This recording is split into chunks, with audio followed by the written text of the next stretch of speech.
গোপালগঞ্জে সেই সেনাবাহিনীর উপরে সন্ত্রাসী লীগের আক্রমণ এবং সেনাবাহিনীর গাড়ি এবং অন্যান্য কিছু জিনিস ধ্বংস করা এবং সেনাবাহিনীর সদস্যের উপরে হাত দেওয়ার দুঃসাহস দেখে আমরা এই ষড়যন্ত্রের কিন্তু প্রতিফলন। আসসালামু আলাইকুম দর্শক মণ্ডলী, আপনারা জানেন যে গোপালগঞ্জের সেনাবাহিনীর উপর যে হামলা হয়েছিল, বর্বরোচিত সেই হামলার কিন্তু এবার সব গোপন তথ্য একের পর এক বেরিয়ে আসতেছে। কার নির্দেশে, কার নির্দেশনায় এত বড় দুঃসাহস দেখালো গোপালগঞ্জের আওয়ামী লীগ, সেখানে কিন্তু সেনাবাহিনী কঠিন অ্যাকশন ইতিমধ্যে নিয়েছে। তবে এই সকল গোপন তথ্য ফাঁস করেছেন একজন সেনাবাহিনীর বড় অফিসার। দর্শক মণ্ডলী, কথা না বাড়িয়ে সেনা সেই অফিসারের মুখ থেকেই ঘটনার বিস্তারিত একটু মনোযোগ দিয়ে শুনে আসুন। এরা কিন্তু ওই চোর জয়ের প্রপাগান্ডা প্রচারে সাহায্য করছে বাংলাদেশের পরিস্থিতিকে অস্থিতিশীল করার জন্য, এবং তার ফল কিন্তু আমরা দেখতে পাচ্ছি। গোপালগঞ্জে সেই সেনাবাহিনীর উপরে সন্ত্রাসী লীগের আক্রমণ এবং সেনাবাহিনীর গাড়ি এবং অন্যান্য কিছু জিনিস ধ্বংস করা এবং সেনাবাহিনীর সদস্যের উপরে হাত দেওয়ার দুঃসাহস দেখে আমরা এই ষড়যন্ত্রের কিন্তু প্রতিফলন দেখতে পাচ্ছি।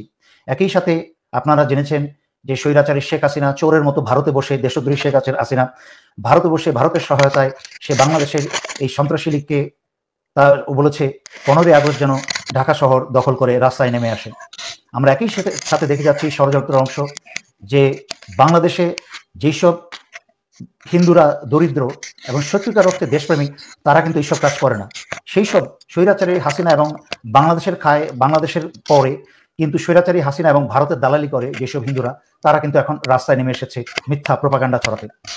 তাদেরকে প্রশ্ন করতে হবে যে তারা কে কে আহত হয়েছে বা নিহত হয়েছে, কি ক্ষতি হয়েছে। তাদের উপরে যেই আঘাতে এসেছে সেই আঘাতটুকু কিন্তু হাসিনার ছাত্রলীগরাই করেছে, বাংলাদেশের অন্যান্য কোনো মানুষ করেনি। এবং মিডিয়াতে, ভারতের মিডিয়াও একটা সুন্দর মিডিয়া সেটা প্রকাশ করেছে যে কি করে বাংলাদেশের যেসব মুসলমানের হত্যা করা হয়েছে, বা ক্রিকেটার এই আওয়ামী বদমাশ মাশরাফি তার বাড়িতে আগুন দিয়েছে, সেগুলোকে দেখিয়েছে তারা মন্দিরে আগুন, বা অন্যান্য যে এইসব প্রপাগান্ডা চালিয়েছে। এটা ভারত পর্যন্ত কয়েকটা মিডিয়া তারা প্রকাশ করেছে, যেটা আল জাজিরা প্রকাশ করেছে, যে সম্পূর্ণ একটা মিডিয়া জঙ্গিবাদী যেটা ভারত করছে, তার সাথে ইসরায়েল অংশগ্রহণ করেছে। আর হাসিনাকে যেহেতু ভারত আশ্রয় দিয়ে বাংলাদেশ বিরোধী যুদ্ধ ঘোষণা করেছে, তাই সমগ্র প্রতিটা বাংলাদেশের পবিত্র দায়িত্ব ভারতকে শত্রু হিসেবে বিবেচনা করা। বর্তমানে যে সরকার গঠন করা হয়েছে, এই সরকারের মাঝখানে এনজিও কর্মী বেশি, যাদের কথা বলার কোনো অভিজ্ঞতা নাই এবং তড়িৎ গতিতে সাহসী পদক্ষেপে কোনো কাজ করারও কোনো অভিজ্ঞতা নাই। দুই একজন কথা বলার মতো আছেন এবং তাদের উপরই কি বলে এটাকে ভরসা করতে হচ্ছে। আমি জানি না কারা এই তত্ত্বাবধায়ক সরকারের যারা সদস্য, কারা নির্বাচন করেছেন, আমার ধারণা নেই। আমার অনেক থিওরি আছে, বাট সেগুলোতে যাব না, সেই সময় নেই। কিন্তু আমি আলহামদুলিল্লাহ সক্ষম হয়েছি তত্ত্বাবধায়ক সরকারের শক্তিশালী সদস্যের সাথে যোগাযোগ করতে, যার কাছে আমরা ভালো কিছু এবং শক্তিশালী কিছু আশা করতে পারছি। এবং আমি ওনার দৃষ্টি আকর্ষণ করে জানিয়েছি যে কত বছর ধরে এই যুদ্ধগুলো করে আসছি, যুদ্ধগুলো করে আসছি, এবং সেই জন্য আমি ওনাদের সাহায্যকারী হিসেবে আমি সাহায্য করব এই বর্তমান তত্ত্বাবধায়ক সরকারকে। যেখানে যেখানে প্রয়োজন ওনাদের দৃষ্টি আকর্ষণ করব, কোথায় হাইয়েস্ট ইম্পর্টেন্স দেওয়া উচিত, কোথায় এই সরকারের এখনই হাত দেওয়া উচিত। তার মাঝখানে আমি বলেছি এই ভারতীয় এবং হাসিনার বসানো তথাকথিত প্রেসিডেন্ট চুপ্পুকে সরাতে হবে এবং সেই দায়িত্বভার আমাদের তত্ত্বাবধায়ক সরকার প্রধান প্রফেসর ইউনূসকে ইমিডিয়েটলি সেটা হস্তান্তর করতে হবে। দ্বিতীয়ত আমি বলেছি যে সারা পৃথিবীতে হিন্দুদের হত্যাকাণ্ডের যে প্রপাগান্ডা চালানো হচ্ছে, এই প্রপাগান্ডার বিরুদ্ধে আন্তর্জাতিক মিডিয়াতে এসে শক্তিশালীভাবে কথা বলতে হবে। এখনই সময়, তা দেরি করা যাবে না। সমগ্র ষড়যন্ত্রকে নস্যাৎ করে দিতে হবে।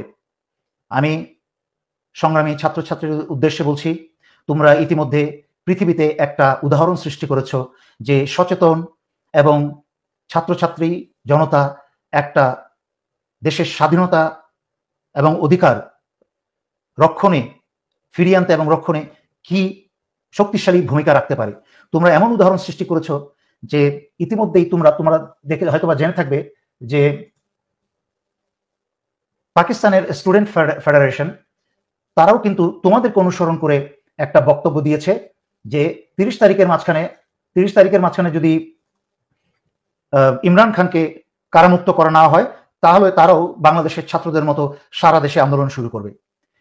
মনে রেখো তাই তোমাদের ভূমিকা অত্যন্ত গুরুত্বপূর্ণ।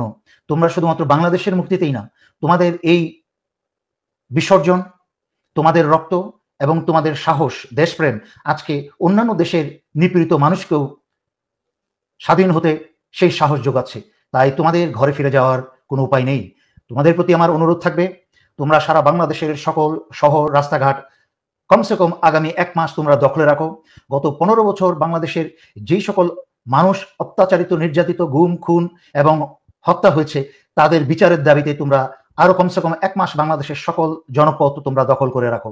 তোমরা যখন জনপদ দখল করে রাখবে, তখন ভারত এবং স্বৈরাচারী হাসিনার কোনো ষড়যন্ত্র কাজে আসবে না।